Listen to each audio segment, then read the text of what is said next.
광고 드린 대로 이제 오늘부터 사사기 강해를 시작합니다. 사사기를 읽으시면서 어떠셨는지 궁금한데요. 성경을 읽을 때 어려움을 주는 책들이 있습니다. 보통 이 어려움을 두 가지로 나눌 수 있는데요. 하나는 아무리 읽어도 이 내용 자체가 무슨 말을 하는지 못할 때, 그럴 때 이제 겪는 어려움입니다. 그러니까 예를 들면 선지서들에 나오는 예언이나 또 계시록에 기록된 환상들, 그리고 여러의 의미들이 함축되어 있는 비유를 들어보면 이해하는데 어려움을 겪게 됩니다. 그러니까 선뜻 뭐를 말하는지 이제 와닿지 않는 거죠. 근데 사실 이거는 우리뿐만 아니라 예수님의 제자들도 마찬가지였습니다. 성경의 원저자라고 할 수 있는 예수님께서 어떻게 보면 원저자 직강이죠. 직강을 제자들에게 이제 하나님의 말씀을 가리키는데 제자들이 다 말씀을 듣고, 특별히 이제 비유 말씀이 그랬는데요.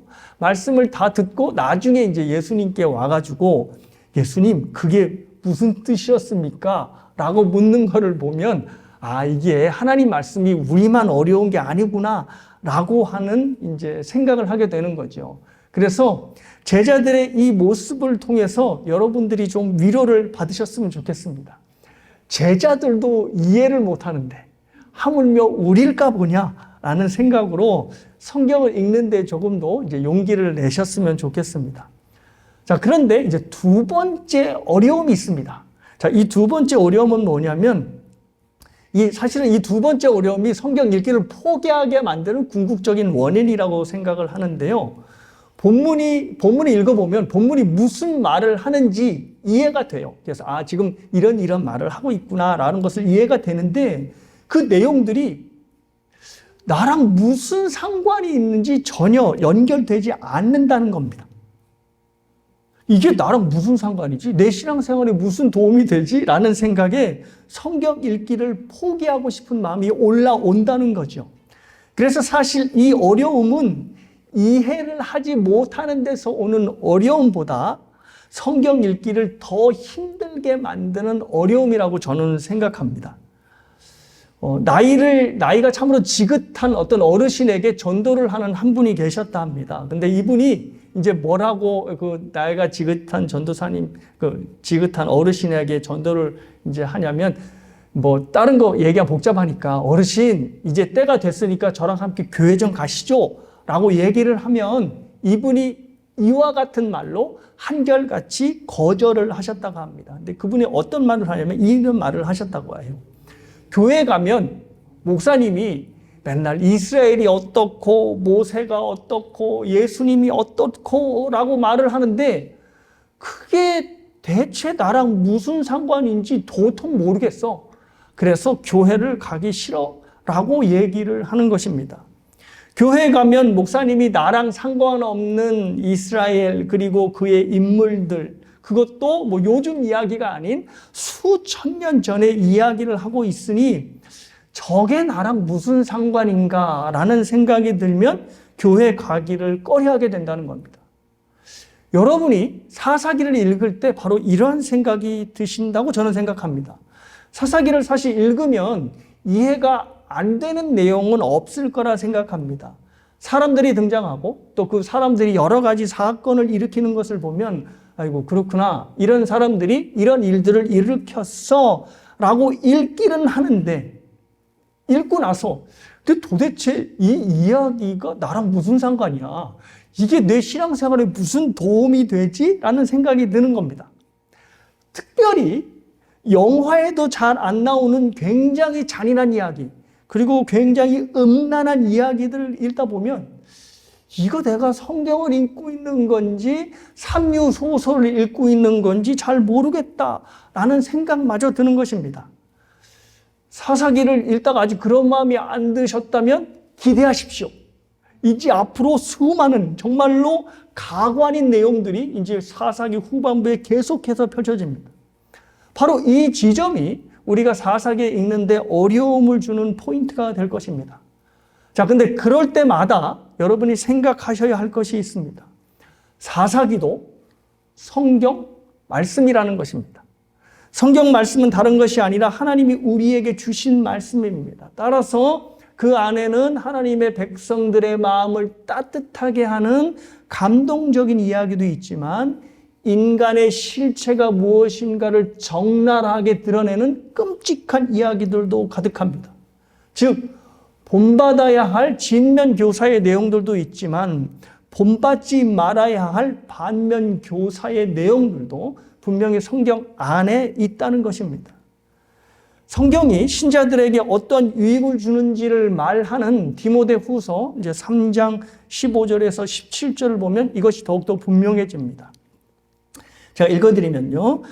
또 어려서부터 성경을 알았나니 성경은 능히 너로 하여금 그리스도 예수 안에 있는 믿음으로 말미암아 구원에 이르는 지혜가 있게 하느니라.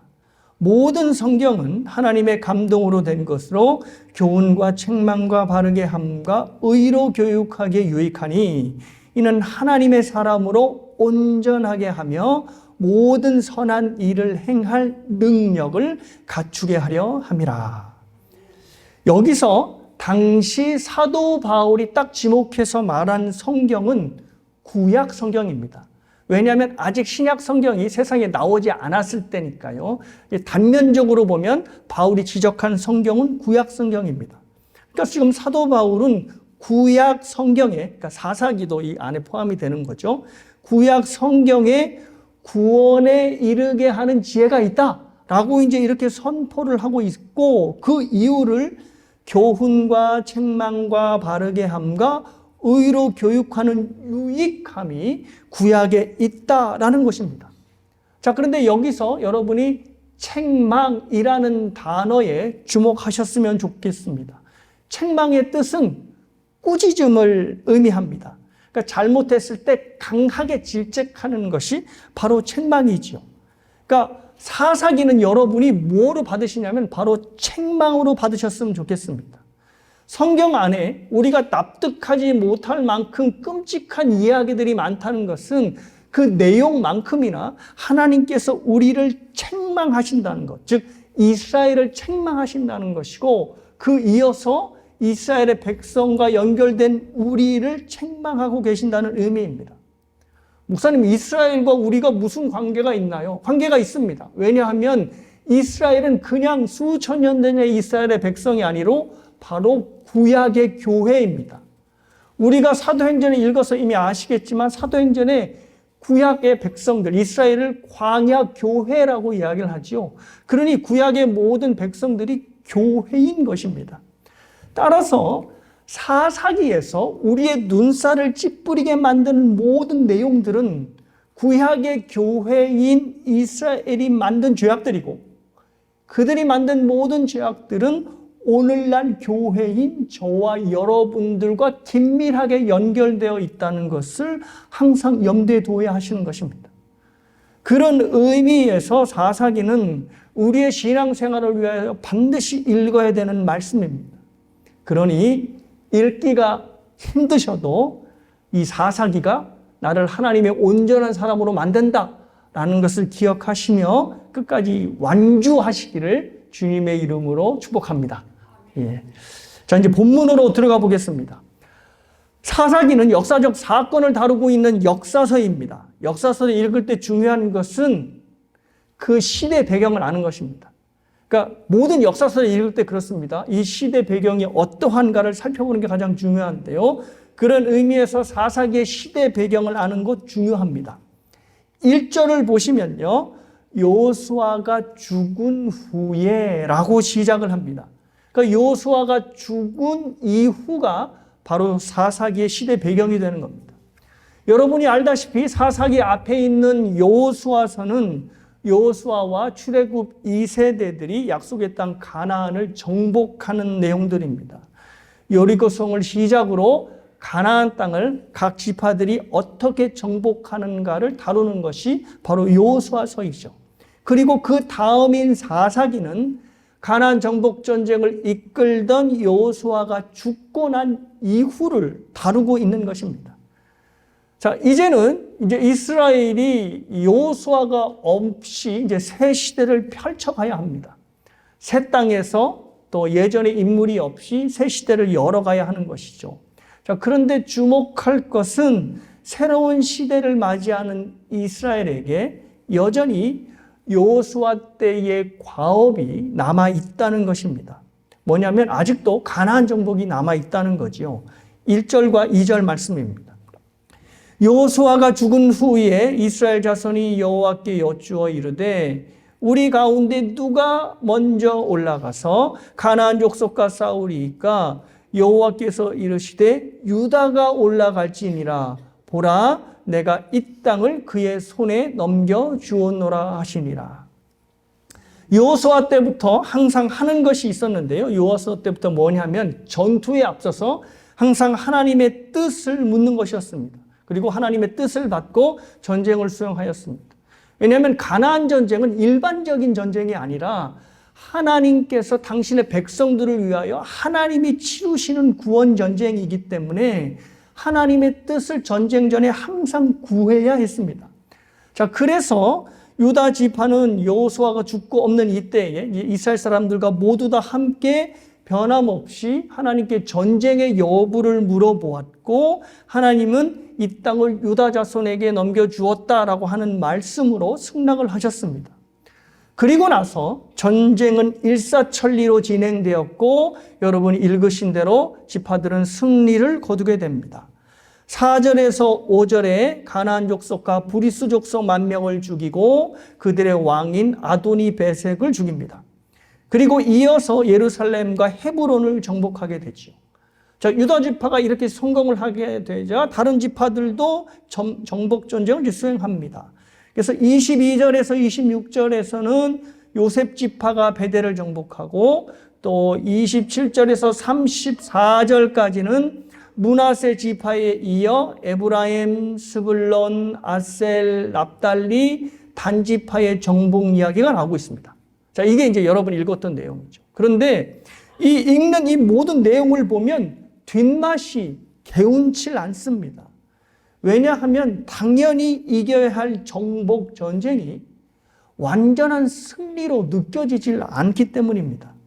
자, 다시 본문 4절을 보면 4절에서 시작된 유다 지파의 정복 전쟁이 뭐 그냥 수월하게 끝나는 것 같은데 19절을 보면 개운치 않은 내용이 나옵니다.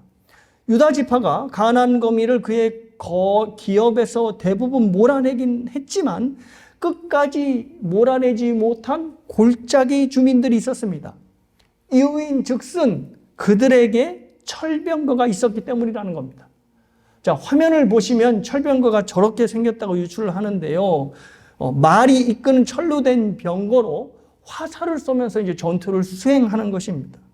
예나 지금이나 전투에서 가장 중요한 것은 기동력이 제일 중요한데 저렇게 엄청난 철병거를 말을 타고 다니면서 전투를 수행하니까 가공할 무기였다는 것을 생각해 볼 수 있습니다. 또 게다가 저렇게 철로 만든 병거니 부서지지도 않는 병거입니다.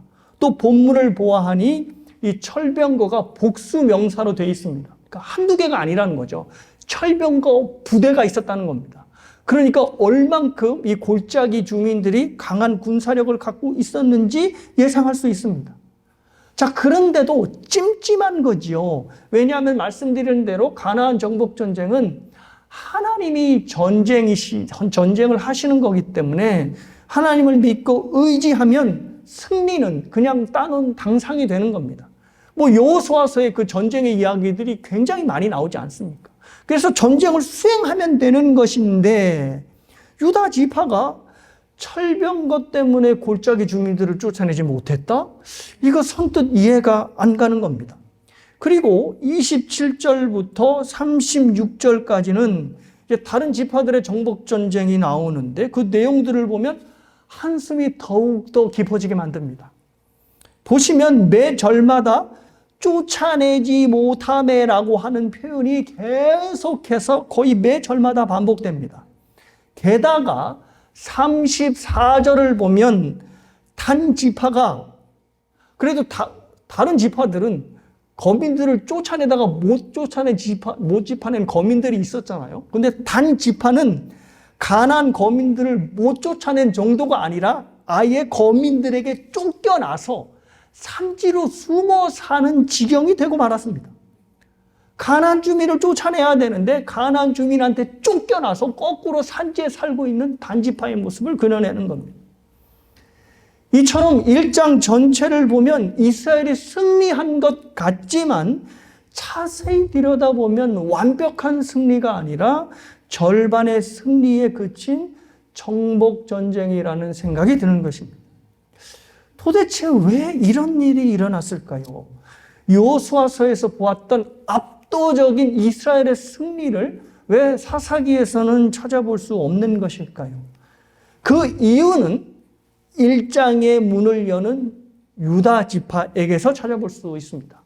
여러분이 성경의 1절을 보시면 아까 읽었듯이 이스라엘이 하나님께 전쟁의 여부를 묻습니다. 그러면 하나님께서 2절에 뭐라고 말씀하시냐면 유다가 올라갈지니라 라고 말씀을 하십니다. 뭐지요? 유다가 단독으로 올라가 하나님이 주신 기업을 차지하라 명령을 합니다. 그런데 3절을 보니 난데없이 시므온 지파가 툭 튀어나옵니다. 그들이 유다 지파가 시므온 지파에게 함께 올라가자고 하는 거죠. 유다와 시몬은 레아가 낳은 동복 형제입니다. 그러니까 야곱의 모든 12형제라 할지라도 특별히 가까운 형제지요. 그러니 유다 지파와 시므온 지파는 형제 중에 형제 지파라고 할 수 있는 겁니다. 그러니 함께 올라가자라고 함께 이야기를 했을 수 있겠습니다. 하지만 그럼에도 불구하고 분명히 하나님은 유다가 올라갈지니라 라고 말씀하셨지 유다와 시므온이 함께 올라가라 말씀하지 않으셨습니다.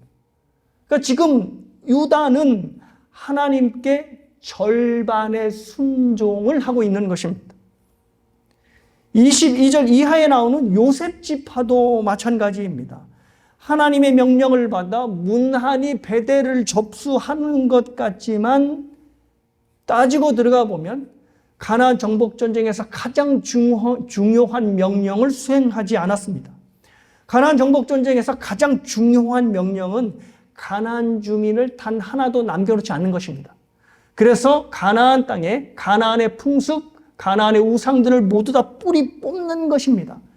그래야 그걸 하기 위해서 가나안 주민들을 한 사람도 남겨놓지 말라고 말씀을 하신 것입니다.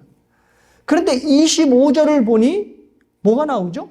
베델 성읍의 한 사람과 그의 가족을 살려 보냈고 그 결과 그 사람과 가족이 남아서 가나안의 새로운 도시인 루스를 건설하게 되었습니다. 가나안의 모든 우상을 척결해야 하는데 오히려 우상을 섬기는 가나안의 새 도시를 건립하는데 간접적으로 이 요셉 지파가 기여를 한 것입니다. 요셉 지파와 유다 지파는 이스라엘에서 가장 유력한 지파들입니다. 유다 지파에서는 왕조가 나오죠. 다윗 왕조가 나오지요. 그리고 요셉 지파는 북이스라엘과 남이스라엘이 갈렸을 때 북이스라엘의 중심이 되는 지파가 바로 요셉 지파, 에브라임과 므낫세 지파입니다.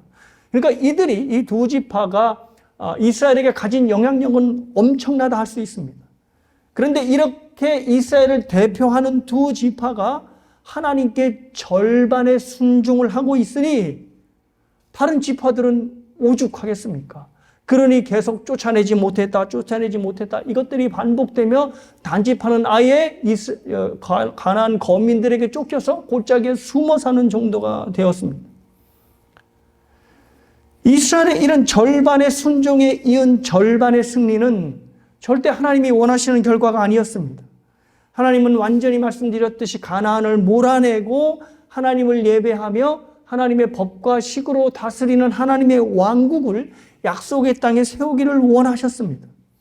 그런데 그들의 절반의 순종은 가나안 거민을 모두 몰아내는 일을 하지 않게 만들었고 그렇게 남은 가나안의 거민들은 시간이 왕성해질수록 이스라엘을 완전히 영적으로 집어삼키는 세력이 되고 말았습니다. 자, 그런데 이렇게 생각하신 분들이 있을지도 모르겠습니다. 목사님, 그래도 불순종을 해서 완전히 주저앉아 있는 것보다는 그렇게 절반이라도 순종을 해서 싸우는 게 나은 것 아닌가요? 절반이라도 순종하는 모습이 그래도 하나님께서 기뻐하는 모습이 아닐까요? 라고 생각할 수도 있습니다. 생각해보면 불순종하여서 꼼짝 않고 있는 것보다는 좀 이렇게 움직여서 절반이라도 순종하는 게 하나님을 기쁘시게 하는 것일 수 있다라는 생각이 드는 거죠. 자, 그런데 문제는 하나님께서 이 절반의 순종을 순종으로 받지 않으시고 죄로 여기신다는 겁니다. 소요리 문답이 죄에 대해서 정확하게 정의를 내리고 있는데요. 이렇게 되어 있습니다. 제가 읽어드릴게요. 죄는 하나님의 법을 순종함에 부족한 것이나 또는 어기는 것이다. 죄가 뭐라고요? 하나님의 법을 어기는 것이다. 이것만 있지 않고 순종함에 있어서 부족한 것이다. 즉 절반만 순종하여도 이것은 죄다라고 말씀을 하시는 겁니다. 가령 예를 들면 이것입니다. 하나님의 법, 하나님의 말씀은 하지 말라와 크게 뭉뚱그려서 하지 말라와 하나의 명령으로 되어 있습니다. 그런데 하지 말라의 명령을 100% 지켜도 하나의 명령을 지키지 않으면, 즉 절반만 순종하면 하나님은 그것을 순종으로 받지 않고 죄로 여기신다는 겁니다. 그래서 야고보서 4장 17절은 그러므로 사람이 선을 행할 줄 알고도 행하지 않으면 뭐가 된다? 죄가 된다라고 말씀을 하시는 것입니다. 악을 행하지 않는 것에서 그치지 않고 적극적으로 하나님이 말씀하신 선을 행하지 않으면 그건 역시도 죄가 된다라고 말씀을 하시는 겁니다. 이것을 가장 잘 보여주는 내용이 마태복음 25장에 나오는 양과 염소의 재판, 심판의 비유의 내용이라 생각합니다. 그 비유에서 여러분이 아시다시피 예수님의 심판을 받은 염소의 무리들은 예수님의 명령, 즉 하나님의 명령을 적극적으로 이행하지 않았습니다. 줄일 때에 먹을 것 주지 않고, 목마를 때에 마시게 하지 않고, 헐벗을 때에 옷 입게 하지 않았고, 병들었을 때, 옥에 갇힐 때에 돌보지 아니하였다 라고 하여서 그 염소의 무리들이 심판을 받게 된 것입니다. 야고보 사도의 말처럼 선을 행하지 않았기 때문에 심판을 받은 것입니다. 이처럼 하나님께 온전히 순종하지 않은 것, 즉 절반만 순종하는 것, 내가 지킬 수 있는 말씀만 따르고 지킬 수 없는 말씀은 저버리는 것, 이 절반의 순종을 하나님은 죄로 여기신 것입니다. 근데 목사님, 본문은 좀 다른 것 같은데요? 왜냐하면 본문을 보니까 이스라엘이 안 한 게 아니라 못한 것 아닙니까? 그래서 본문을 보니까 쫓아내지 못했고라는 말이 계속되고 있는 것으로 보면 이들이 하고 싶어도 능력이 안 돼서 못한 것 아닙니까? 그러면 못한 거면 하나님이 용서해 줘야 되는 거지요? 라는 생각이 또 올라오는 거지요. 자, 이렇게 본문과 서로 대화를 하면서 읽는 겁니다. 이상하다. 이건 못한 건데 라는 생각이 드는 거죠. 그러면 내용이 바뀝니다. 왜냐하면 이거는 절반의 순종이 아니라 이들이 할 수 있는 대로 최선을 다한 거니까 이거는 완벽한 순종이 되는 거죠. 근데 이들이 정말 완벽한 순종을 했을까요? 하나님의 진단은 다릅니다. 2장 2절을 보십니다. 너희는 이 땅의 주민과 언약을 맺지 말며 그들의 제단을 헐라 하였거늘 너희가 내 목소리를 듣지 아니하였으니 어찌 그리하였느냐. 뭐라 말씀하시죠? 너희가 내 목소리를 듣지 아니하였다. 즉 이스라엘이 할 수 있음에도 하지 않았다는 뜻입니다. 즉 못한 게 아니라 안 했다는 것입니다. 1장 28절을 보면 이것이 더욱더 명확해집니다. 28절 보시면요. 1장 이스라엘이 강성한 후에야 가나안 족속에게 노역을 시켰고 다 쫓아내지 아니하였더라. 자, 만약에 이스라엘이 힘이 약해서 가나안 거민들을 쫓아내지 못했다면 강성해진 후에는 당연히 쫓아내야 하는 것 아닙니까? 그런데 강성한 후에도 자신의 노동력으로 가나안 거민들을 사용하느라고 쫓아내지 않았다는 겁니다. 이건 뭘 의미합니까? 이스라엘 사람들이 처음부터 가나안의 족속들을 모조리 쫓아낼 생각이 없었다는 것을 의미합니다. 그러니 하나님께서 너희들은 언약한 대로 가나안 족속과 가나안의 풍습들을 가나안에서 남겨놓지 않게 하는 이 언약을 어겼어! 라고 말씀을 하신 것입니다. 그래서 나도 너희들이 언약을 어긴 것처럼 나도 언약한 것처럼 가나안 거민들을 쫓아내지 않을 거야 라고 말씀을 하시는 겁니다. 절반의 순종이 절반이나 순종한 것이 아니라 하나님의 말씀을 어긴 불순종이라는 것입니다. 사랑하는 여러분, 이것이 바로 우리가 사사기를 읽으며 우리에게 적용해야 할 지점이라 생각합니다. 저와 여러분의 신앙생활은 어떠합니까? 하나님의 말씀에 온전히 순종하고 계십니까?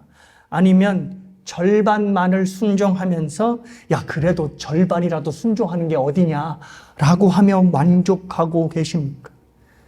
그렇게 절반의 순종으로 살다 보니 삶에서 그렇다 할 믿음의 큰 모험 없이 큰 믿음의 체험 없이 그냥 맹숭맹숭하게 신앙생활을 살고 있지는 않으십니까? 사사기의 첫 강해를 준비하면서 제 지난 삶을 좀 돌아보게 되었습니다. 제가 1998년에 신대원에 들어가 전도사가 되었으니 교육자로 살아간 지가 올해로 26년째가 되었습니다. 10년이면 강산이 변한다고 하니까 강산이 2번이나 변했고 그리고 절반 넘어서 변한 세월을 제가 이제 목회자로 살고 있는 것입니다. 자, 그런데 좀 부끄러운 얘기지만 제 삶에는 제 아내가 잘 알 텐데요. 이렇다 할 큰 믿음의 모험이 없었습니다. 신대원도 뭐 우여곡절을 겪고 어떤 사건, 사고를 겪고 이제 하나님께서 나를 부르시는구나 뭐 그렇게 해서 신대원에 들어간 게 아니라 대학 졸업하자마자 소명을 확인하고 바로 신대원에 들어갔습니다. 그렇게 하고 신대원은 신학대학원을 얘기합니다. 신학대학원에 들어갔고 그리고 뭐 강도사가 되고 후에 목사가 돼서 이제 목회자로 지금까지 살아오고 있습니다. 뭐 유학을 와서 물론 제 삶에 상상할 수 없었던 어떤 고생들을 했긴 했지만 여러분들이 이민 초기에서 와서 고생한 거에 비하면 명함도 내밀지 못할 정도로 일단 평탄한 삶을 살아왔다고 할 수 있겠습니다. 그러다 보니 제 삶에서 하나님을 온전히 매달리고 또 하나님께만 승부를 걸며 내가 이것만큼 믿음의 모험을 해야겠다라고 하는 일이 없었다는 것을 알게 되었습니다. 제 영어 이름이 제이콥인데 제이콥이 야곱이거든요. 근데 야곱처럼 제 인생에서 야복강에서 죽기 살기로 하나님께 매달린 기도의 경험이 없었다는 것입니다. 목회를 하면서도 내 능력껏 내가 할 수 있는 것만 하고 내가 하지 못하는 것들은 뭐 어떻게 하겠어. 괜히 과욕 부리다 우리 교인들한테 부담만 주지 하면서 물러서 있을 때가 너무나 많았습니다. 그래서 제 목회의 인생에 큰 믿음의 모험이 없었던 것입니다. 설교를 준비하면서 이런 생각이 들었습니다. 하나님께 어떻게 보면 절반만 순종하며 지금까지 살아온 것 같은데 하나님께서 내 절반의 순종을 순종으로 받으시지 않고 불순종으로 받으시겠구나 라고 하는 뜨끔한 생각이 올라왔습니다. 그래도 나름 목회자로서 최선을 다했다며 살아온 내 인생이 지금 살펴보니 온전한 순종이 아닌 절반의 순종이었고 하나님의 눈에는 철저한 불순종의 삶이라는 것이 저의 설교 준비의 결론이었습니다. 그러니 저는 절반을 순종하며 산 것이 아니라 하나님께 불순종을 하며 살아왔던 것입니다. 사랑하는 여러분, 여러분은 어떠십니까? 여러분의 삶에서 여러분의 삶은 온전한 순종이라고 생각하십니까? 아니면 그냥 절반의 순종에 만족하시고, 야, 절반이라도 어디냐, 내가 이렇게 교인생활을 하고 있는데 라는 것에 만족하십니까? 하나님, 저 이 정도면 괜찮은 것 아닌가요? 그래서 다른 큰 교회 놔두고 개척교회에 와서 섬기고 있고, 저 가엾은 황 목사 도와주고 있으니 이만하면 되는 것 아닙니까? 라고 생각하십니까? 그런데 이 정도면 됐지 하는 그 절반의 순종이 하나님께서 우리에게 원하시는 믿음의 모험을 방해하며 살게 되는 것이 아닌가를 저와 여러분은 곰곰이 생각해 봐야 할 것입니다. 팀 켈러 목사님이 대부분의 신자들이 나는 못해요 라고 말하는 불순종을 정당화하는 범주를 3가지를 말씀을 하셨습니다. 그 첫 번째가 뭐냐면 용서입니다. 하나님, 나는 그 사람 절대 용서하지 못해요. 그거는 내 능력 밖의 일이에요 라고 하면서 다른 것 다 해도 용서만큼은 밀어낸다는 거지. 그래서 자신을 정당하게 생각한다는 것입니다. 두 번째는 진실을 말하는 거죠.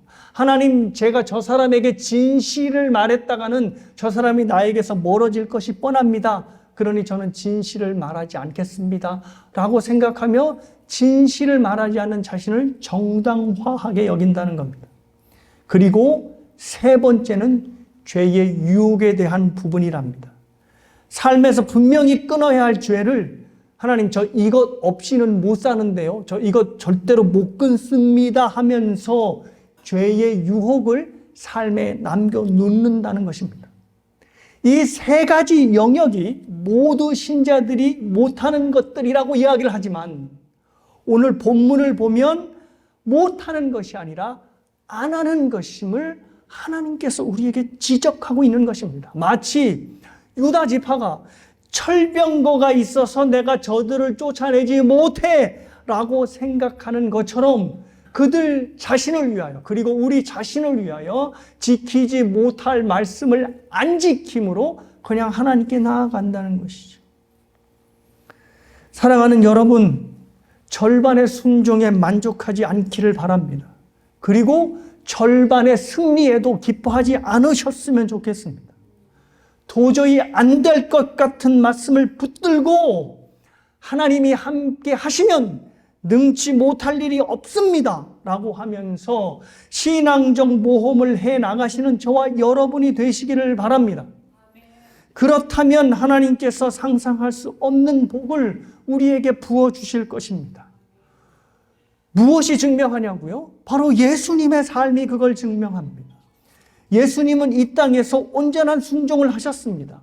영이셨던 성자 하나님께서 인간의 몸을 입고 이 땅에 오신 그 자체만으로도 사실 큰일입니다. 엄청난 순종이지요. 근데 만일 예수님께서 이런 생각을 하셨다면, 야, 영이신 하나님인 내가 인간의 육체를 입고 인간과 함께 살아간다는 자체가 어디냐? 이거만큼 놀라운 순종이 없지. 근데 뭘 내가 십자가에 죽기까지 하겠어? 내 순종은 인간의 몸을 입고 인간과 함께 사는 것까지만 하자! 라고 절반의 순종만 했다면 절대로 하나님께서, 성부께서 이루실 구원의 계획은 이루어질 수 없고 성취될 수 없었던 것입니다. 하지만 여러분이 아시는 대로 예수님께서는 십자가에 죽기까지 온전한 순종을 하셨고, 그 순종한 성자 하나님을 성부 하나님은 살리시고 그를 보좌 우편에 앉혀주시고 세상 모든 만물을 그 앞에 무릎 꿇게 하셨습니다. 사랑하는 여러분, 예수님은 하나님이신 동시에 우리가 따라야 할 믿음의 모범입니다. 그러니 예수님께서 부활하시고 보좌 우편에 앉아 계셨다는 것은 그에 대한 소술뿐만이 아니라 우리에게 완전한 순종을 요구하시는 명령문이 되는 것입니다. 따라서 사랑하는 여러분, 우리가 예수님을 쫓아 하나님 앞에 온전한 순종을 하게 된다면 하나님께서는 예수님에게 부어주셨던 엄청난 복을 우리에게 부어주실 것입니다. 절반의 순종으로 신자도 불신자도 아닌, 이도 저도 아닌 모습으로 살아가는 것이 아닌 온전한 순종으로 하나님의 크신 영광이 드러나는 저와 여러분이 되시길 주님의 이름으로 축복합니다.